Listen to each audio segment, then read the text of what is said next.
quero te dar 3 chaves aqui nessa noite, de como de fato você pode transformar uma temporada de limitação e escassez na sua vida em uma estação de bênçãos e provisões abundantes do Senhor. E essas 3 chaves são, na verdade, 3 escolhas. 3 escolhas. A primeira escolha: escolha a sua expressão. Se Deus colocou a eternidade dele dentro de nós, e através da obra de Jesus, essa eternidade foi restaurada dentro de nós, porque o Espírito de vida habita em nós, o Espírito Santo de Deus, eu preciso decidir o que vai se expressar da minha vida.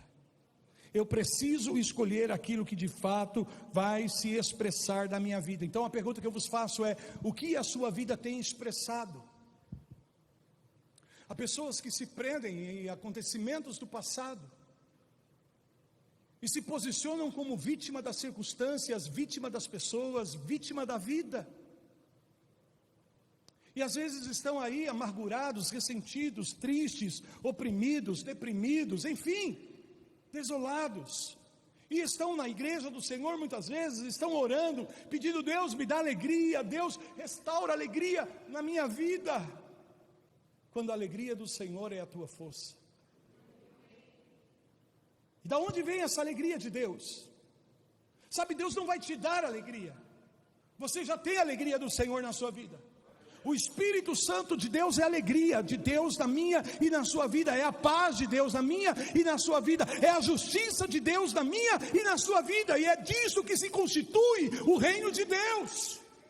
Não de coisas que são vistas, comida, bebida, moradia, roupas, nada disso. Tudo isso é essencial à nossa vida humana, mas existe um plano elevado de Deus na minha e na sua vida: justiça, paz e alegria do Espírito Santo dentro da minha vida, dentro de você. Então as circunstâncias podem trazer tanta tristeza a você, mas mesmo assim você pode escolher que a sua vida não expresse essa tristeza, porque não são as circunstâncias que definem quem você é, e a provisão que Deus tem na tua vida é aquilo que o Espírito de Deus trouxe para dentro do teu ser, aleluia. Então você se dispõe a expressar alegria, mesmo quando muitas vezes você pode ser ferido pela vida.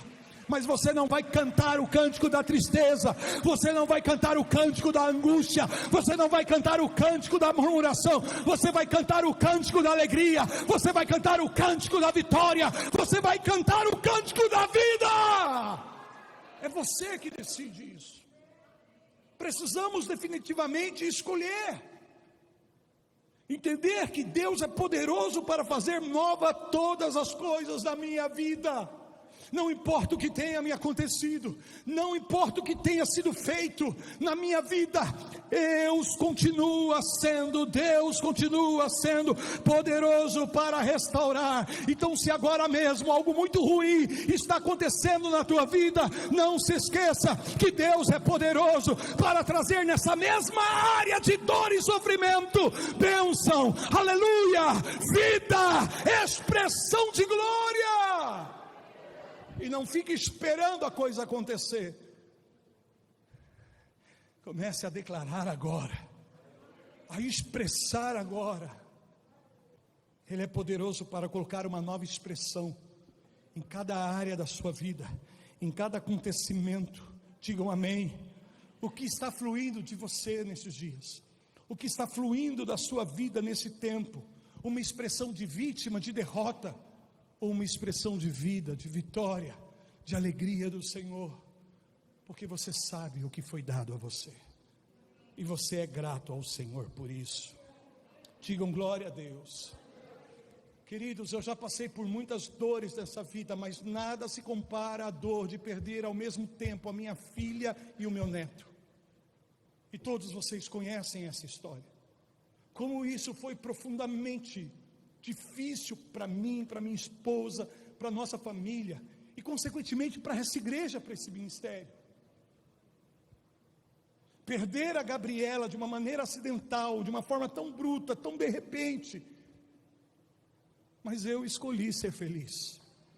eu decidi expressar a vida de Deus, mesmo que tenha experimentado algo tão doloroso e que poderia marcar a minha vida de uma maneira tão negativa e trazer uma desolação tão profunda no meu coração. E não vou dizer para você que foi fácil, mas as águas de vida desse rio poderoso do Espírito Santo transformou a perda em ganho, a dor em alegria, aleluia, amém. E a viva esperança, aquela esperança que só quem tem a eternidade dentro de si pode entender e viver, não da perspectiva do que aconteceu, mas viver da perspectiva de um futuro eterno, glorioso, conquistado pelo Salvador Jesus Cristo, que permitiu que fluísse dele sangue e água, vida eterna. Aleluias. Primeira chave: escolha a expressão da sua vida. O que você vai expressar da sua vida? Digam glória a Deus, digam aleluia. Olha que coisa linda, não precisa abrir. 2 Coríntios capítulo 8, versículos 1 a 3. Olha que expressão maravilhosa da igreja de Macedônia. Paulo diz assim, também irmãos, vos fazemos conhecer a graça de Deus concedida às igrejas da Macedônia, porque no meio de muita prova de tribulação, manifestaram abundância de alegria, e a profunda pobreza deles superabundou em grande riqueza e generosidade. Digam glória a Deus. O que Paulo está dizendo? A igreja de Macedônia estava numa luta terrível, a igreja de Macedônia estava passando por uma prova, e havia uma pobreza terrível no meio daquele povo, mas eles decidiram por livre arbítrio, por vontade própria, com alegria, serem generosos, e mesmo no pouco que eles tinham, eles contribuíram com todas as igrejas em uma estação de dificuldade. E agora Paulo está dizendo, aquilo que era escassez, e da escassez eles foram generosos, Deus fez abundar a sua graça em riqueza. Aleluia. É quando nós nos abrimos, é quando nós nos dispomos. Sei que estamos vivendo dias difíceis, mas há agora, mais do que nunca, uma oportunidade para nós, filhos de Deus, porque trazemos as águas de restauração para os lugares desolados, desertos. A segunda chave: escolha o teu futuro. Amém? Primeira chave: escolha a sua expressão. Segunda chave: escolha o seu futuro. Em Isaías capítulo 53, versículo 11, quando descreve a condição de Jesus ali profeticamente, que estava indo para a cruz, e nós temos palavras tão poderosas e precisas a respeito do que Jesus iria sofrer ali na cruz: o desprezo, a vergonha, a dor, amém? A Bíblia diz que olharam para ele e não conseguiram encontrar nele beleza alguma. E isso não fala da vida humana de Jesus, mas está falando especificamente dessa jornada dele ali na via sacra em direção à cruz, quando açoitado, coroado com coroa de espinhos, todo machucado, ferido, ensanguentado, desfigurado, olhavam e o desprezavam, olhavam e não encontravam nenhuma beleza na condição que ele estava ali, porque Isaías profetiza, porque ele estava levando sobre si os nossos pecados, e por meio das suas dores, estava trazendo a cura de Deus para a humanidade, para todo filho e filha de Deus. E o que é tremendo é que Jesus tinha consciência de tudo isso, e o profeta profetiza no versículo 11, porém ele não olhou para nada disso, ele olhou para o fruto do seu penoso trabalho. Digam glória a Deus. O que Jesus olhou não foi para a dor, não foi para a angústia, não foi para o que estava acontecendo com ele, mas ele estava olhando para aquilo que iria acontecer através dele, o fruto do seu difícil, penoso trabalho. Mas ele estava vendo a você, ele estava vendo a mim, com a nossa vida restaurada, com a nossa eternidade restaurada em Deus. Obrigado, Jesus. Nós te amamos, Senhor, nós te adoramos, Senhor. Hebreus capítulo 12, o autor fala no versículo 2, que devemos olhar para Jesus firmemente, que é o autor e consumador da nossa fé. Por quê? Porque ele buscou a motivação, sabe, dentro dele, ele buscou a motivação para não olhar para a dor, o vitupério e toda essa angústia, mas para o prêmio que lhe estava proposto, aleluias. E isso, irmãos, é a maneira que eu e você temos que fazer a cada dia para escolhermos o nosso futuro. Muitas pessoas se preocupam com o futuro, mas não se ocupam com o seu presente.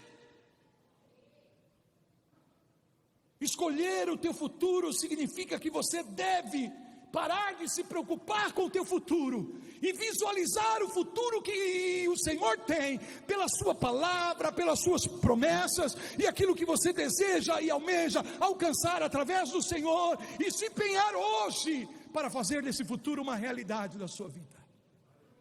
O futuro que você deseja, converta em ações deliberadas e práticas que o conduzirão para esse futuro segundo a promessa de Deus para a tua vida. Posso ouvir um amém? Se você deseja realmente ter no futuro um matrimônio sólido, consistente, de qualidade, hoje você precisa agir. Hoje talvez você precise perdoar o seu esposo, perdoar a sua esposa, claro, e eu estou falando aí, irmãos, que no que concerne a matrimônio, sabe, a necessidade de que os dois possam agir. Amém? Os dois. Porque essa construção não cabe apenas a um dos cônjuges. Isso é um projeto de vida a dois. Digam amém. Tem que haver concordância. E para isso então eu preciso, sabe, perdoar e ser perdoado. Eu preciso investir numa comunicação de qualidade. Porque são essas coisas que farão do meu matrimônio um matrimônio consistente, sólido, que prevalece. Se você quer, sabe, provisão de Deus, abundância de Deus na tua vida financeira, então hoje você tem que agir sobre isso. Hoje você tem que alinhar, sabe, as suas despesas, os seus gastos, a palavra do Senhor, a direção do Senhor, e encomendar a tua vida financeira, definir em Deus as suas prioridades, e buscar o conselho e a sabedoria da palavra do Senhor, para administrar os recursos que Deus tem colocado nas tuas mãos. Faz sentido, igreja? Digam glória a Deus. Então pense no futuro e desenvolva a motivação correta, baseada na palavra e na promessa de Deus. E mesmo que hoje seja difícil, mesmo que haja muitos desafios, não atente para isso, mas para o resultado, para o fruto do teu investimento, do teu penoso trabalho. De repente você vai ter que penar um pouquinho, mas vai valer a pena. Vai valer a pena. Digam glória a Deus.